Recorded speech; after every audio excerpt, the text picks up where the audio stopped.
kung admin candidate lang ang tatapat kay VP Sara, malabo yang mananalo because siyempre sa dinami-dami ng mga problema natin dito sa administration na to, I tell you this, kung sino man yung i-endorse ng Pangulo natin, it will really be a kiss of death, no? Malabong mananalo yan. Definitely hindi mananalo yan. Prof, gaano ho ba kalaki ang epekto nito maagang pag-anunsyo ni Vice President Sara Duterte sa kanyang presidential bid sa 2028? Ito ho ba ay isang magandang strategy, ang move na ito, o maaring magkaroon po ng political risk, magdala po ng political risk sa kanya? Well, I think it's really a good move, no, on her part that she declared early, no. Number one, alam naman natin at may mga speculations na rin naman na siya talaga ihahabol. Not to mention na talaga maganda naman yung kanyang mga numero, no. So I don't see any reason bakit kailangan pang pagtagalin. Secondly, kung iniisip naman natin siya ay magiging subject sa mga tinatawag natin na pagbatikos, no, yung mga pagpuna ng mga kalaban. I don't think that's also happening right now because you see 3 years na naman siya talagang pinapahirapan ng kanyang mga detractors, no. Hindi na to bago. So kung sinasabi nila na binibigyan niya ng pagkakataon yung kanyang mga kalaban para siya ay atakihin, I think yung pag-atake matagal na nangyayari, no.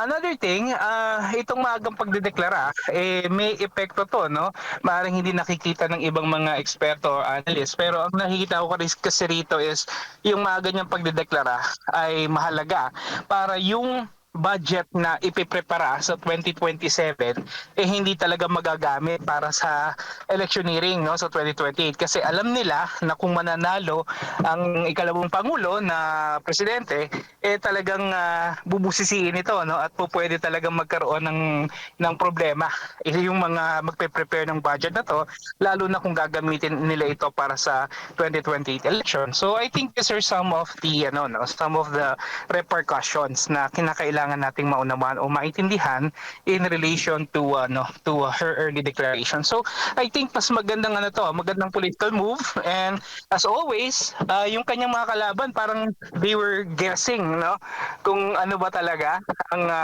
gagawin ng ating ikalawang pangulo, kung magdedeklara ba siya o hindi. Pero maganda na ito nga natuldukan na yung mga speculations and that she already declared. Opo, at possible, itutuluyan na talaga itong impeachment proceeding laban sa Vice President? Yeah, definitely, no. I think tuloy-tuloy naman ito. Pero makikita natin dito kasi, ang halaga na makita natin dito, no, unang-una is how the congressmen will react. Particularly na alam nila ngayon na talagang hahabol na ang ating ikalawang pangulo, and that syempre yung perception insofar as their constituents are concerned, yung kung may mga constituents sila na medyo sumusuporta sa ikalawang pangulo, they will have now to think twice, no, regarding signing the petition, knowing na malakas pa rin talaga ang ating ikalawang pangulo, at ito nga nagdeklara na siya, no, ng kanyang pagtakbo. So chances are we'll see how this will play out in the Congress. But the way I see it, yung mga dating bumoto, no, pabor sa impeachment, now I think they will have to really think twice, maybe many times before they will sign the petition. Kasi nga nakita nila na yung kakayahan ni VP Sara to make victorious yung kanyang mga supporters, no, kagaya ng nakalang elections. So tingin ko rito talaga yung political calculations ng mga congressmen natin, it should be in full swing, except for those na talagang very very fanatic. Sabihin na natin na solid yung kanilang pagsuporta kay sa ating pangulo, at gayon din naman sa dating speaker, no. So except for those people na talagang alam natin na identified na talagang supporters ng pangulo, at saka syempre itong mga makabayan block, definitely they will be voting in favor of the impeachment kasi Opo. wala naman silang ibang choice, di ba? At yung mga kongresista, yung mga opisyal na nagpahayag, pumirma doon sa impeachment noon, sa tingin mo magkakaroon pa ng tsansa po yun sila na makipag-alyansa dito kay Vice President Sara Duterte? At dapat bang tanggapin? Dapat bang makipag-alyansa ulit ang Vice Presidente po sa kanila? I think it will boil down to the reason, to the logic of the reason why they signed the petition in the first place, no. Siguro nasa ano lang naman yan, nasa explanation ika nga, no. Kung ang explanation nila rito kaya nila pinirmahan because of the mounting pressure coming from the former speaker and yun na nga yung mga incentivizing mechanisms, no, na binigay sa kanila or inilatag sa kanila bakit sila pumirma, maaari sigurong maintindihan ito ng ating ikalawang pangulo, no, lalong-lalo naman na hindi naman talaga vindictive yung personalidad nitong ni VP Sara.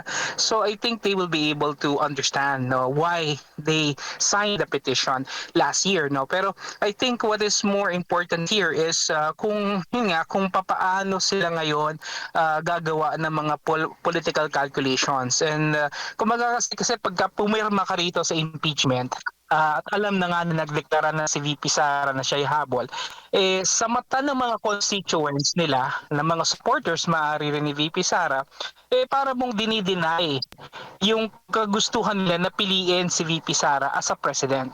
So indirectly, you're already making the decision for them nang wala pang eleksyon. Yun yung implication niya, no? At yun yung dapat naunawaan ng mga congressmen na to. And even the senator judges who will be sitting out in the impeachment later, they will have to realize na ito yung impact, no? So definitely may backlash effect yan. Merong balik at may balik yan sa kanila at yun yung kinakailangan nila ring maunawaan.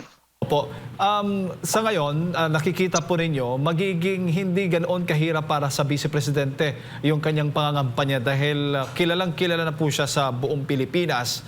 At yung Duterte brand ay nandoon pa rin, epektibo pa rin po sa national scale, Professor. Yeah, definitely, no. Hindi magiging mahirap para kay VP Sara because yun nga, like you said, the name itself, no, and the legacy, the testament that they have built already for themselves is already there.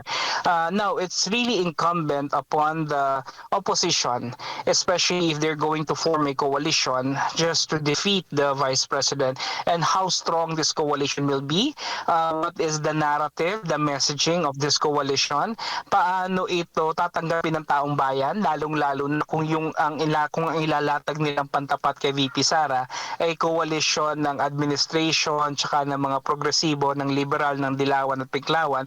Alam naman natin for the longest time, mayroon talaga silang history ng hindi pagkakaunawaan, ano? And then all of a sudden, para lamang talunin si VP Sara, they're going to join forces together. So para sa akin medyo hard sell ito, no? Hindi lamang para sa mamamayang Pilipino kundi maging sa kanilang mga supporters. Kasi matatandaan natin noong 2022 elections lang, umulingaw yung mga salitang never again, di ba? Anybody but a Marco, something like that. And I think it rubbed off to the supporters of Leni Robredo, no? Pero all of a sudden right now, biglang open yata sila sa pag-alyansa. So, I don't know how this will resonate to her supporters. Kung ito ba ay titingnan nila na bilang isang magandang hakbang tungo sa pakikipagkaisa o ito ba ay pagtataksil doon sa kanilang mga sinumpaan at sa kanilang mga advocacy na pinaglaban 3 taon lamang ang nakararaan actually noong 2022, no, basically. So things like this, no, para sa akin medyo hard sell ito para sa taong bayan if ever they will be forming an alliance. So yun lamang kasi ang talagang nakikita kong direction para talaga makatapat sila doon sa puwersa ni VP Sara na Mindanao tsaka Visayas yung talagang solidong bloke niya, no. So it will be a regional or geographical alliance, no, between Leni Robredo, which is strong in southern Luzon, Bicol area, and ang northern Luzon naman ay kay BBM. At siguro may mga loyalist pa rin naman siya dyan sa bandang norte na maaring sumuporta pa rin sa kanya, no? But I think the true barometer here at saka yung dito talaga magkakatalo is in the NCR. Kasi ito yung siyempre maraming botante pero hindi rin naman tayo solido na ito ay para kay BBM or para kay Lenny o para kay VP Inday Sara. Anong masasabi po niyo doon sa mga pahayag na hakbang daw ito ng Vice Presidente para ma-divert yung atensyon ng publiko sa gitna po o sa harap po ng mga isyung kinakaharap po niya? Ito ho ba ay parte ng political messaging po ba ito ng Vice Presidente? Well, I think if we're talking about diversion, I think ang eksperto nito no itong administrasyon nito no. Unang-una, kakakarapatan at kakayahan ng ating ikalawang pangulo na magdeklara. Ngayon hindi naman natin tinitingnan dito yung timing, hindi natin tinitingnan na rito siguro kung kailan siya magdedeklara, 'di ba? It's her prerogative, it's her right. Actually, even the administration, even the opposition, itong sila Lenny, if they wish to declare, they could definitely declare anytime, di ba? After all, this is just a manifestation. Hindi pa nga ito filing ng COC. This is just a manifestation to run. And you doing this in order to mobilize your supporters, no? More than ever, no? Para at least sila sigurado na rin, alam na nila yung direction mo. Alam na nila kung ano yung motibo mo, malinaw na sa kanila na may gusto ka talagang gawing pagtakbo, no? So I think more than the detractors of the Vice President, alam naman natin has been there for the past 3 years. I think this move was really to energize and to mobilize at the same time to uplift the morale of her supporters. I think yun yung yun yung messaging na nasa likod nitong kanyang pagdedeklara. Opo. Prof, bago ko ipasa kay Partner Almar, sa tingin mo, sino yung pinakamalakas o malakas na magiging katapat ni Vice Presidente pagdating po sa 2028 sa pampamuluhang level? Well, the only way na nakikita ko rito, no, that she could possibly be defeated is, nga, like I said a while ago, if they're going to form a coalition against her, no.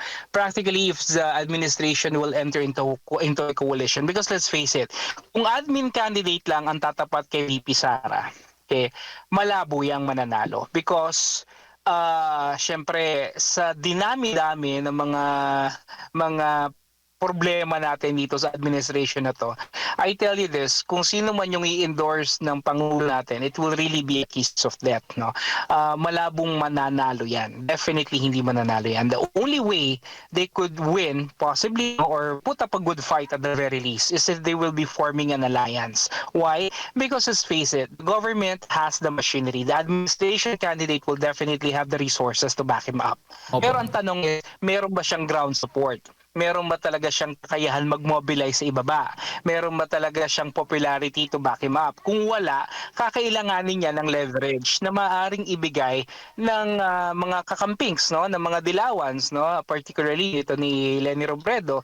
Pero with yun nga, ang titingnan natin dito is kaya ba talaga na tanggapin ng mga hardcore supporters ni Lenny, especially itong mga moral crusaders niya na mga naniniwala sa kanya, kaya ba niyang kanilang tanggapin na sikmurain yung pakikipag-alyansa, napipintong pakikipag-alyansa kung sakali mang itong mangyari, no, between Lenny Robredo and Bongbong Marcos. Because that's the only way I believe na mananalo sila, no.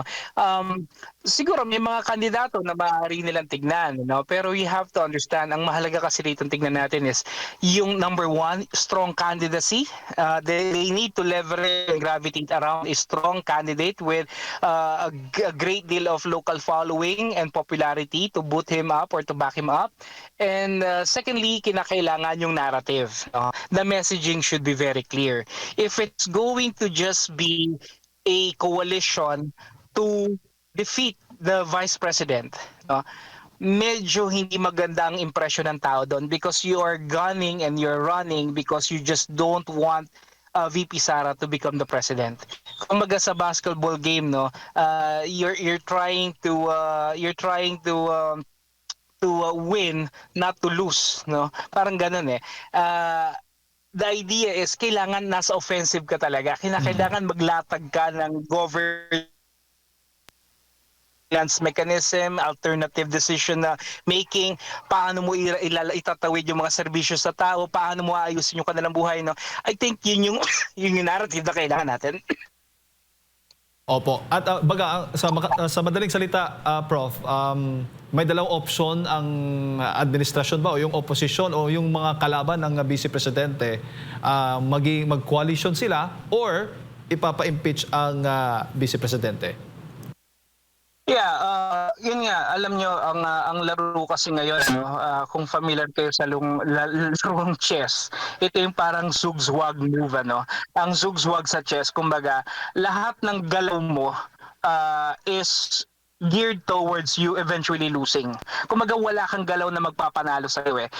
Yun yung nararamdaman mahari ngayon itong mga kalaban ni VP Sara, no. Kaya nga they are really scrambling to do everything they could para talaga pigilan siya. Halimbawa sa impeachment na lang, kung magpapatuloy itong impeachment na to at hindi siya makakahabol, definitely, no, may balik ito, no, lalo na yung mga supporters niya. Tingin nyo ba kapag halimbawa hindi nakahabol si VP Sara, tingin nyo ba yung kanya mga supporters ang iboboto yung kandidato ni BBM at saka si Leni Robredo?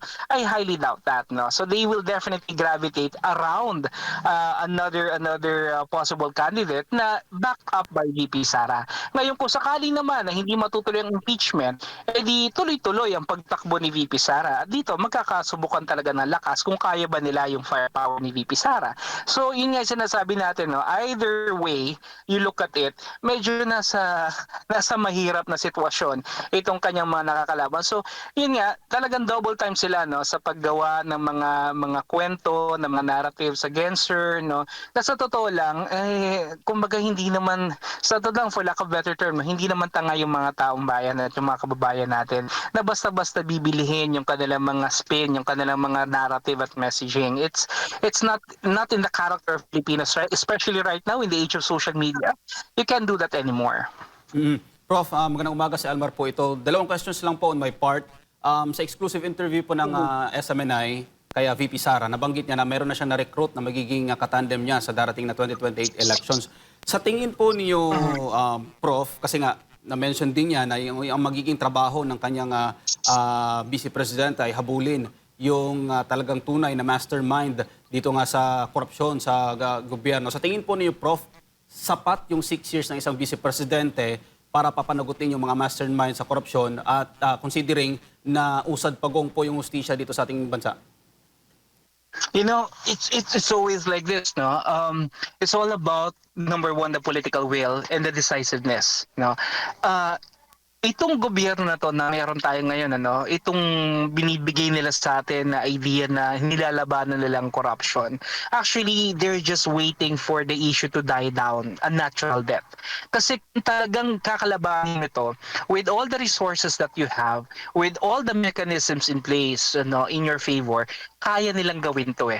Pero dahil nga sa mid-directang pagkakasangkot yung kanilang mga kaalyado at mismong Pangulo, they choose to just let it fizzle out. So iba ang magiging senaryo kung yung halimbawa, no, ikalawang pangulo ni eventually if ever VP Sara will win, kung nakatutok lang siya rito at kung talagang lahat mekanismo ng gobyerno ay ibibigay dito sa tao na to, no, para talagang matuldukan at mapanagot itong mga corrupt officials na to, definitely meron at meron siya kakahinatnan, no. So what I'm saying is that yung 6 years na yon, definitely merong patutunguhan kung sakali man that he will be given a the mantle of authority, the discretion, no, to actually execute whatever he feels and whatever he thinks is legally upright para talaga mahanap yung mga mastermind dito sa trilyong piso na flood control scandal na to.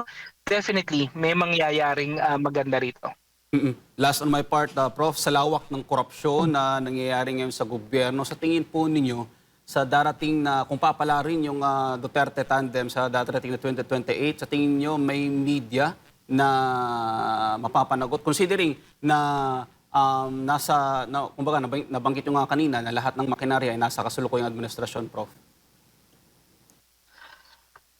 Yun ang titingnan natin, ano. If you're asking me kung talagang kaya bang magpanagot, definitely kaya magpanagot, ano. Yun nga binabanggit naman ni VP Sara, no, na hindi it's not in her persona to be vindictive and to exact revenge, no? Pero what I mean here is kung talagang meron silang kinalaman at may pagkakadawi talaga, bakit natin kumbaga hindi hahayaan na gumulong yung hustisya? Kasi at the end of the day, it's really accountability and justice that we truly deserve here. And it is at the very least something that is also being denied to us by this administration for the longest time. Isa lang naman na gusto natin mangyari, no?